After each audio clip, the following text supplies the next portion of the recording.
الشيطان الرجيم كسيم هاني en janga hande si Allah subhanahu wa ta'ala hoddiri ila aya temedere e capanɗe jeɗɗi ha temedere e capanɗe jeɗɗi e jeego e hino kañum ayaje ɗen joomi meɗen daali wa ida qila lahum ittabi'u si ɓe yimɓe wi anama jokke ma anzala allahu konko allahu on jippini qalu ɓe wiya bal o min jokkata ɗum nattabi'u min jokkay ma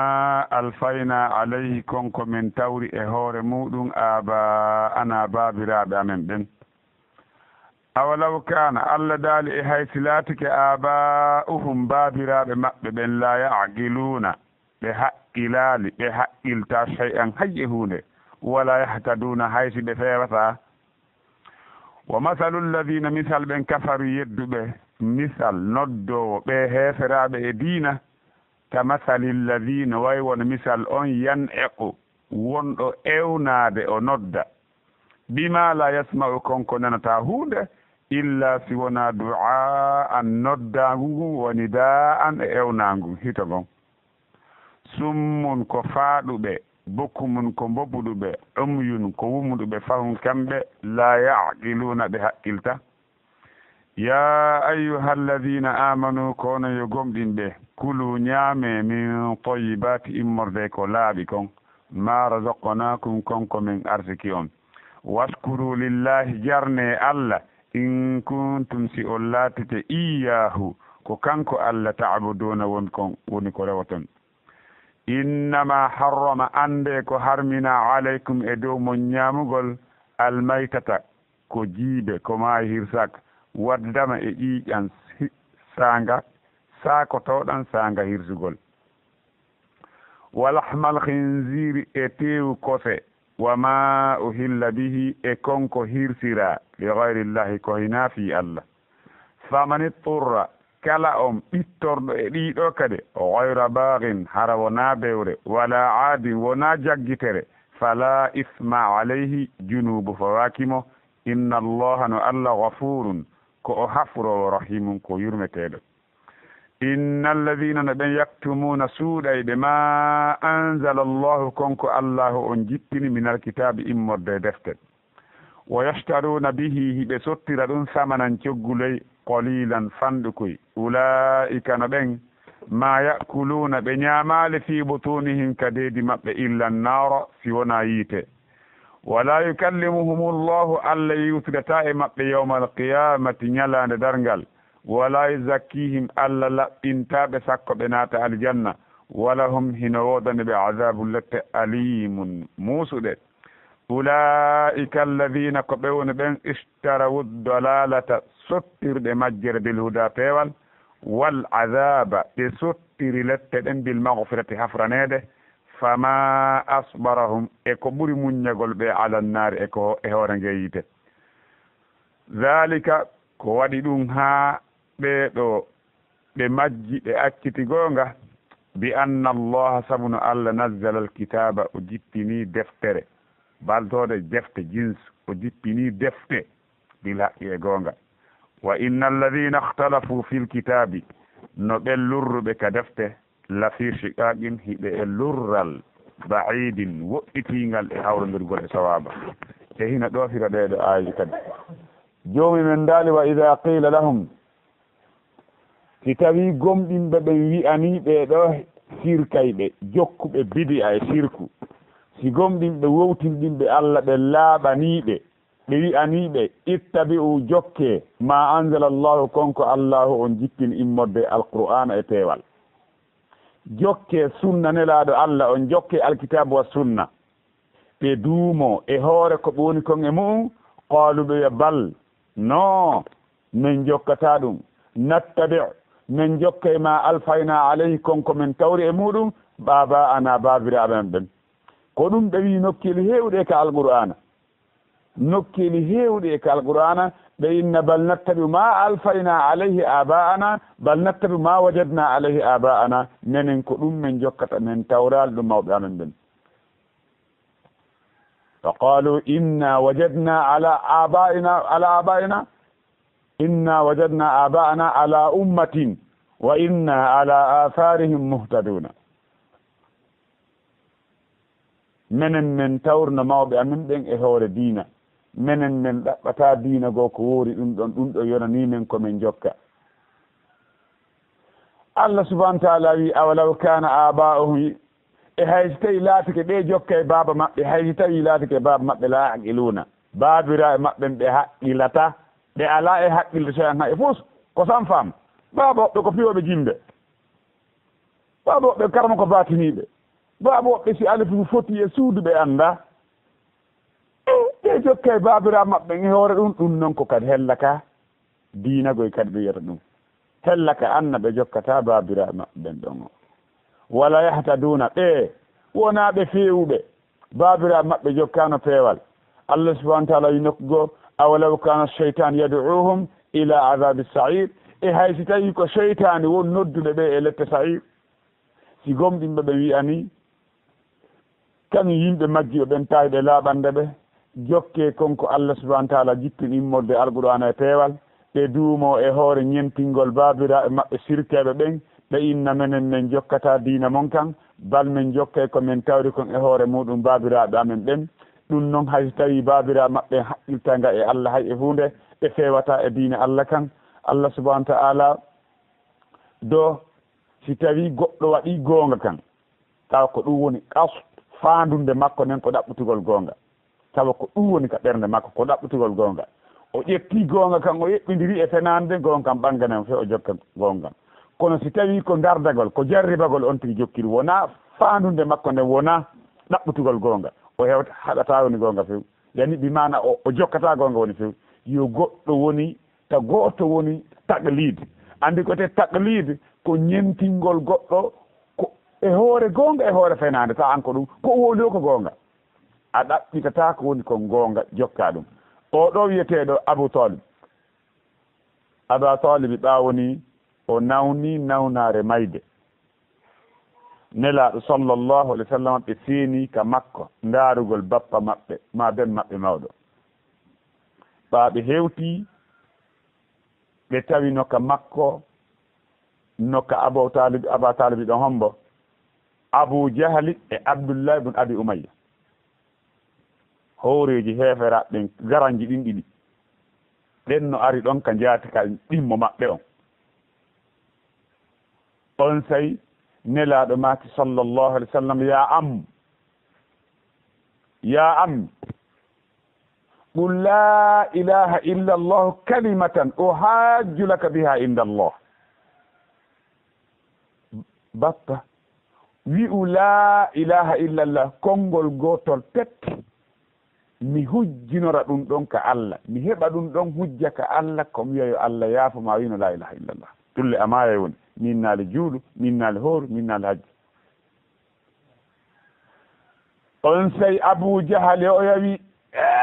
Aba Jahali e kan Abou Talib acca men honto ko honto accata men ko mayde hulata aña diina baabiraɓe maɓen a tarogabu an millati Abdul Muttalib e a rerɗay a añay diina Abdul Muttalibi kan nelaɗo finditi kadi kamɓe kadi ɓe finditi ha sakkitoro konngol makko ngol ko wonde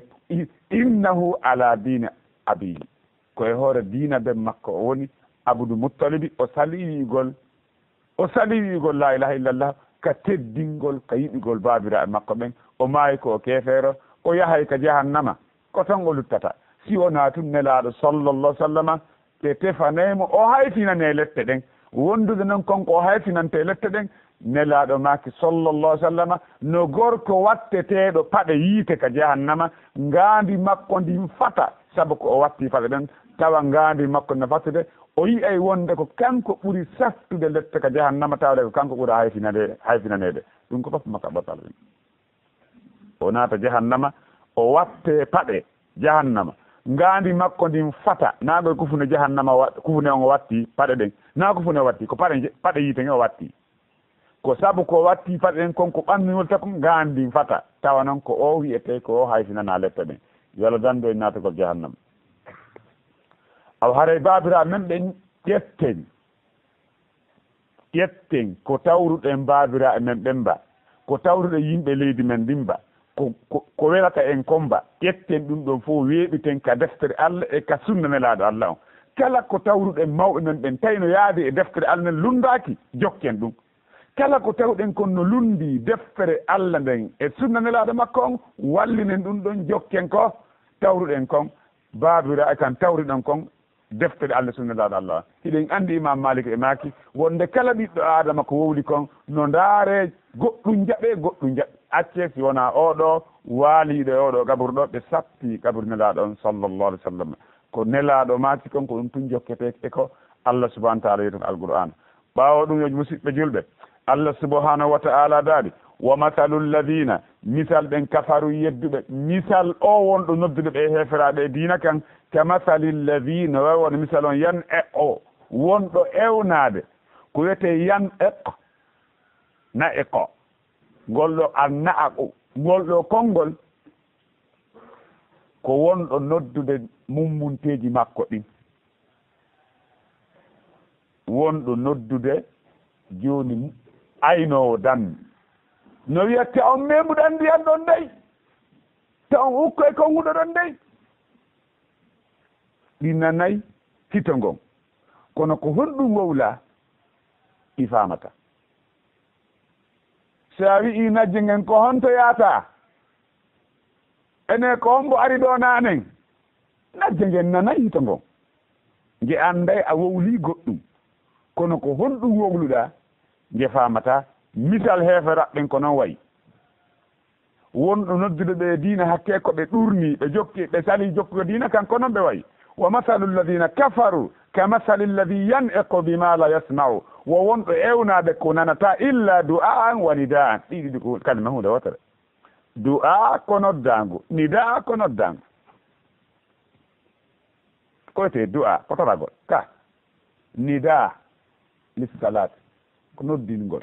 koyete nida nodda kalima gin ko hunde wotere fof ko noddigol fande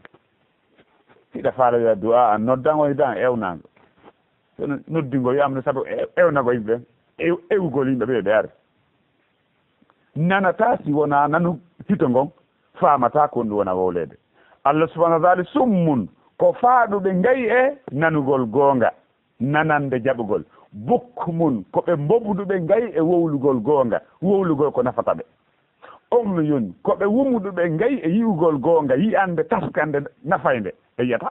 si a holli ko ɗum waɗi no heewi ko nelaaɗo sallllahu alayhi wa sallam ɓe du'oto allahumma arina alhaqqa haqqa warzuqna ittiba'ahu wa arina albatila batila warzuqna ijtinabahu allah hollu men goonga min anda ko goonga ni arsika men kadi jokkugol goonga kam hollu men ko fenande ni min laaɓana men kadi ko fenande arsika men kadi woɗɗitagol c'est pourquoi no woodi e yimɓe goo ɓe yi Allah hollaali goonga piw ɓe yiyaali goonga ɓe woni e majjere haa ɓe maayi e hoore ɗum ɓe yahay jahannam no woodi e woɓɓe goo yiwɓe goonga kono ɓe anndi ko goonga kanni kono ɓe ɓe arsikaaka jokkugol no baltoon no woodi yiiɓe fenande nden ɓe felliti wonde ko ɗum woni goonga ɓe jokki fenande nden donc nasalullah azza wa jalla an yuriyana alhaqqa haqqa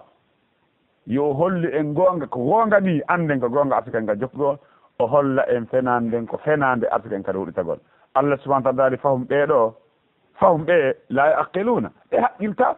haqqilta sakko ɓe faama ɓe gollirta haqqille maɓɓe ɗen ya ayyuha alladina amanu kono gonɗinɓe kulu ñaame min tayibati ko laaɓi dagi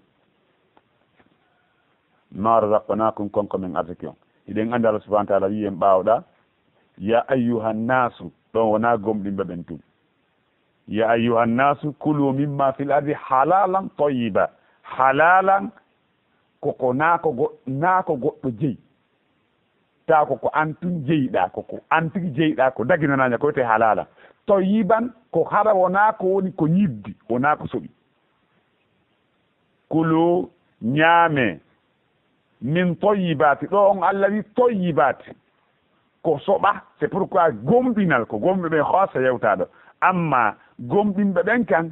imanu maɓɓe on haɗayɓe ñamugol ko goɗɗo goo kon joni ala ko honnuɓe yaɓe ñaamu koko laaɓi kon ko soɓa kon wota ɓe yaru beere wota ɓe ñaama kose wota ɓe yaru ƴiiƴan kulu ñaame min tayyibati ko laaɓi dagi ma razaqnakum konko min arsiki on Allah subhanahu wa ta'ala yamiri gomɗinɓe ɓen ɗo ko yamiri kon nelaaɓe ɓen nokku kal subhanahu wa ta'ala ya ayyuha rusulu kulu min at-tayyibati wa'malu salihan inni bima ta'maluna alim ɗo kadi o wi ya ayyuha alladhina amanu kulu min tayyibati ma razaqnakum ñaame ko laaɓi dagi konko min arsiki on waskuru lillahi jarne Allah bimana gollane Allah golle ɗoftare Allah in kumtum si on laatike iyahu ko kanko al ta'budun ko rewa toon kala mo jarnata Allah raw rewata Allah sina o rewa Allah si a jarnata Allah tun Allah na rewa Allah si tawi tun an ko a dullanɗo Allah ko na rewa Allah ayon ko ɗum tindi ko sarti waskuru lillahi ko in kuntum iyahu ta'buduna si tawi a haali inde Allah o sa heeɓi accident sa heeɓi bonirama haalata inde Allah jarnata a wiya ye Allah an wona a rewa Allah subhanahu wa ta'ala ko wiyete gomɗinɗo ko Allah ko jarno Allah subhanahu wa ta'ala dali ma yaf'alu llahu bi adabikum in shakartum wa amantum ko honɗum Allah mari important e lettugol on si on jarnimo gomɗinimo ala hunde ko lettira on awa jarnin Allah subhanahu wa ta'ala ko honno Allah jarnirte Allah ko jarnirte kon ko si o okkorima neema cellal Allah okkuma ko jawdi Allah okkuma ko faamu Allah okkuma ko kala ko okkuma hiɗa mari piiji tati nder ton no jarnirta Allah subhanahu wa ta'ala si ko jawdi Allah okkuma fiɓa ka ɓernde ma ga wona ɓa yehi ka karama ko kaari dey wona kaari windam ma nafi wona wakkilare manen no heewi ɓe yaltuɗa e mum ka mon tawa ɓe ala ka ɓe wala ɓe ala hirande ɓe ala roƴƴaɓe harale kayɗa ƴirti wakkilare maɓɓe fiɓa ka wonkima ko Allah tigi arsugo ma ɗum ɗo wona hay goto fiɓa ɗum ka ɓernde ma ko Allah damba nema on e Allah subhanahu wa ta'ala ko Allah tigi okka waɗa ɗum miɗo wona goɗɗo go wi'a ka ɗengal ma alhamdulillah ashukru lillah mi jarni Allah ka ɗengal ma wowla nano kadi yiltoɗa on nema mo Allah subhanahu wa ta'ala okkorma ɗo ndi jawdi ƴettandi finance e ko Allah faala kon rewnandi wallitorandi e hoore nde Allah subhanahu wa ta'ala hara a jarni Allah subhanahu wa ta'ala jarnugol nema Allah on po duuminayi nema arɗo on pooɗay arowo on kadi no wa eman si a woni jarno weltantoɗo Allah ko jogiɗa kon duumoto jungo ma ko arata kon pooɗay ara nema on si a woni dullanowo Allah dullugol ngol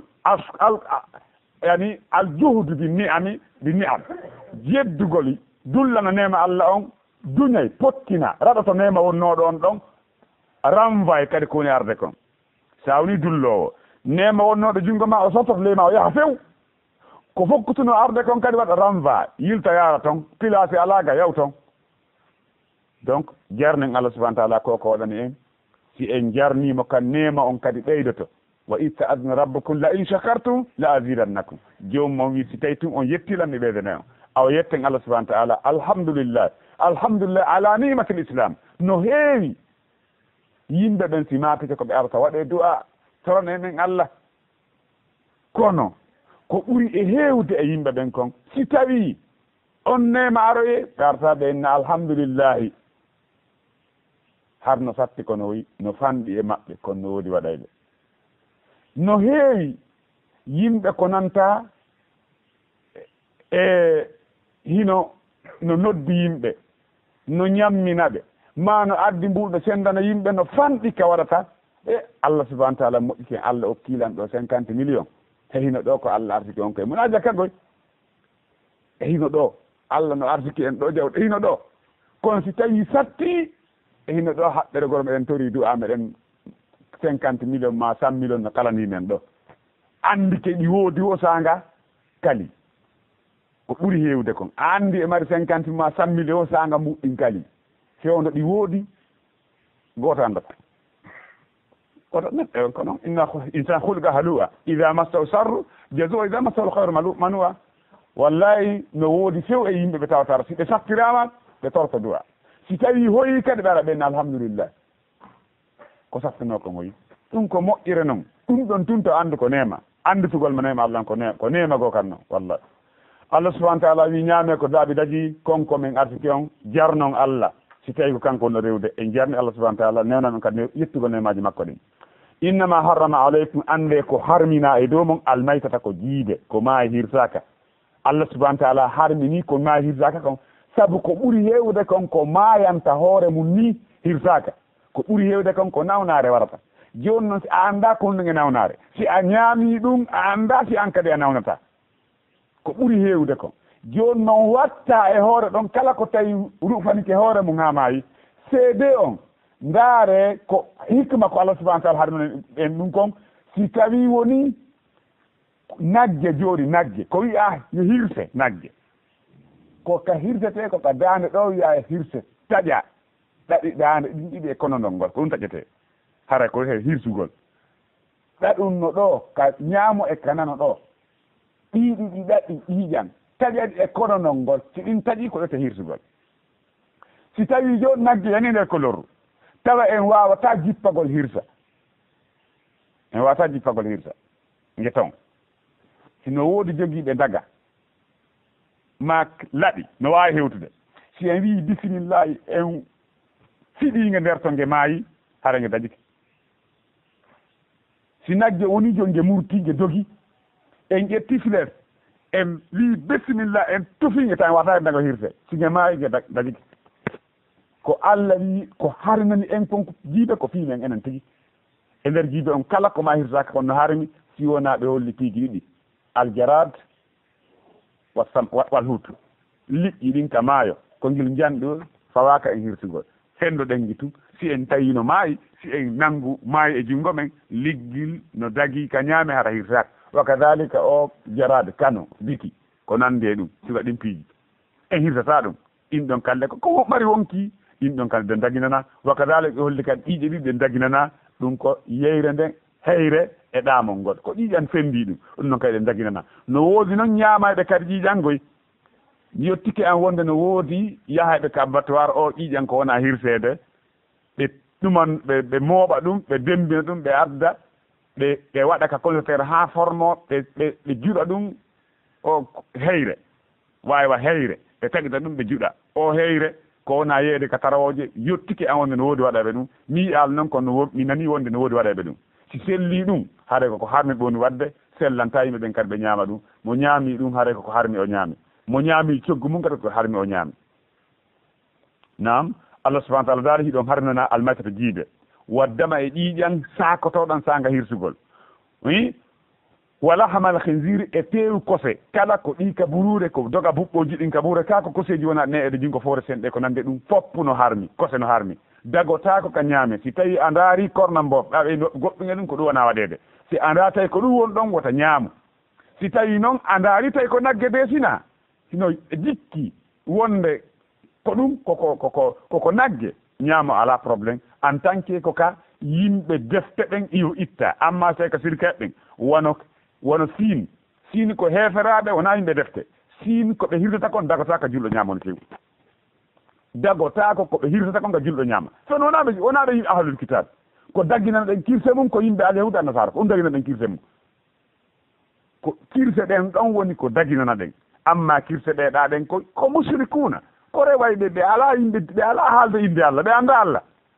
haada ɗeɗo dagotako kirse maɓɓe no kamɓe jeeya ko haalmi koye dow meɗen allah subahana wa taala wa ma uhilla bihi li gayrillah e konko dagina hoyna allah subahana taala kala ko hirsira tawa wona inde allah haala hirsa kala ko hirsira ko fandunde goɗɗum ko inde sanamo ma ko jinna hirsana goɗɗo hi karama ko o wiyama hirsu nagge ngen nagge nge hirsama mo ñaami ko harmi o ñaami si goɗɗo no asude kolorru o hirsi nagge si asugol kolorru mo ñaami ɗum ko harmi o ñaami mono soppude fitare fuuta mo yawde nanggol hoɗo soppa fitare o hirsiɗo dammil simo ñaami ko harmi o ñaami mono diddude suudu o hirsiɗo nagge ma dammir ko harmi o ñaami ko ɓuuri hewde kon c'est pourquoi koɓe hirsande ko jinna ɓon hirsande ɗin ɗon piidi ɗi ñaametake no harmi rakka wa kadalika e hotto cuuɗi si tawi ko hirsira ko kulol jinna wona kulo allah subahana taala haare dagata ka ñaame ko ɗum waɗi si tawi neɗɗo no defude e hottugol tawi wallahi so huwa bibuda dayyinin wona diina yan wona jokkuɗo sunna na jokkuɗo diina si mi haɗani mo yahugol ka hotta suudu kono hirsa kon wota ñaamo tew ngun wota ñaamo hon ɗum ñaamo ñaama ñiiri laaɓudi si tawi woni kaaba e kosanno ɗon ñaamo ɗum amma tew ngun to ñaam si wona hara ko neɗɗo mo to dayyin hara ko o hirsiri ko fiiɓa o neeɓi e luwansi Allah nenanimo o wi e luwansi o hotti e galle makko e mo ñamminde yimɓe ɓen o andina kawtal ngal o ari ɗo tawa ko on welo waɗiri ɗum si o hirdinayi jeyi no yaha men ñaama na probléme kono amma so tawi hara ko ɗumɗa ko ɓuri e heewde ko mi on ko kulol jinne ɓon e hirsirde ɓanana ɓeynna ma ƴiiƴan hibbe ka galle ɗo ma ƴiiƴan hibbe cela veut dire ma ƴiiƴan hibbe nder ton ɓe jaɓata hirde ka ɓaawogoy c'est pourquoi ko nder ton wona hirsanede ko goɗɗo wona hirsanede ɓe jaɓata hirde ɓaawo si tawi goɗɗo wi ma ƴiiƴan hibbe ka galle haray no woodi ko o faandi ɓaawo na Allah wi ɗum goɗɗo no sella ka o hirsa nagge o yaha ka abattoir o naɓa oto makko on o hirsa ton o ƴetta tew ngun o tumba ka oto makko aɗa sendita ima faala na probléme kono si tawi ko ɗum tatma hibbe nder ton watte ley nder toɓɓere moƴƴa no woodi ɗum buy ñamaɓe ha ko harmi Allah subahana taala o wi si ñaami ko harmi wata golde ko moƴƴi nam on subahana taala daali famanittorra kala ɓittorɗo ɗiɗo tawa ko ɓittor saabu heege ma forcede wayra bagin tawa na bewre na kanko ɗaɓɓi ko acci ko dagi kon ɗaɓɓi ɗiɗo harminaɗi wote bagin o acca ko dagi kon o ñaami ɗum ɗo wala aadini wona jagguetel cela veut dire o ñaamani ɓuuri ko hato jini kon e mum fala isma ala junub faji ɗum ɗo e hoore mum si a tampi ha a tampi ha doy e mayde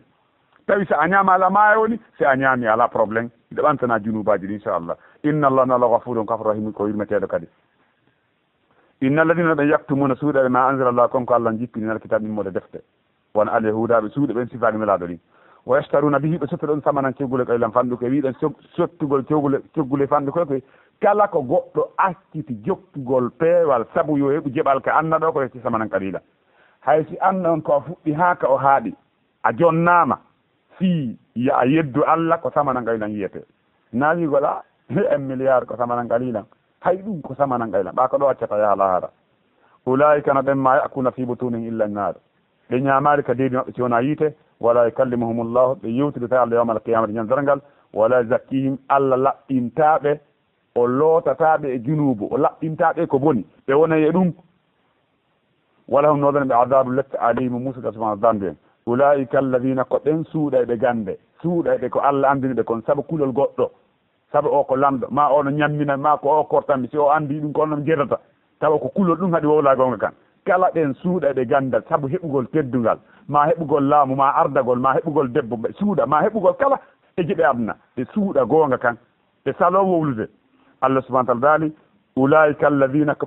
ɓe woni ɓen istalaw dalalata sottirɓe majjere bil huda peewal hiɓe joguino peewal ɓe wattatiri peewal maɓɓe ngal on ɗum majjere wal huda e kan wal azaba ɓe ƴetti lette ɗen ɓe wattitiri ɗum hon ɗum bil mawfirati hafranede ɓe suɓi yoɓe lette ɓe acca ɗon hafranede fama asbarahum ala nnari e ko muññiniɓe e hoore yiite ngen wama asaddu sabrahum ala nnar ko ɓuri sattude muññagol ɓe e hoore ko honno ɓe suusiri suɓagol yiite kenete tan ko honno ɓe muññori e hoore nge yiite ɗum ɗo ko muññagol e hoore yiite ngen no wakkilo suɓo yiite ngen zalika ko waɗi ɗum ko waɗi ha ɓeɗo tawi ko ka lette ɓe luttata allah ndaara safade e maɓɓe yewtidata e maɓɓe laɓɓintaɓe ɗo lette musuɗa fi on ɗum zalika ko waɗi ɗum bi anna allah no alnazala kitaba o jippini defte o jippini alqur'an defte ɗe alkitaba ɗo ko jins na deftere wotere ko jinsul kitab na sawi al insan nazala kitaba bil haq o jippini defte e goonga si yimɓe ɓe jokku peewal ɓe hakkiɗo ɓe jokki majjere nden wa inna alladina ihtalafu fil kitab no ɓen lurruɓe e defte alyahuda nasara e kala yimɓe jokku lurruɓe e defte ɗen ɓen ɗon lafi shiqaqi ɓe choc koyete choc e hino gonga kan ɗo gonga kan ko autoroute a rewa prince otes shiqaq bimane ɓe woni contre gonga kan lafi shiqaqi ɓe lurral baidin woɗɗitingal kadi e lawol peewal ngal yaw subahana taala holle gonga asaka en jokkuwel haray juuti hawnaki tawa la moƴƴa on yafoto wallahu alam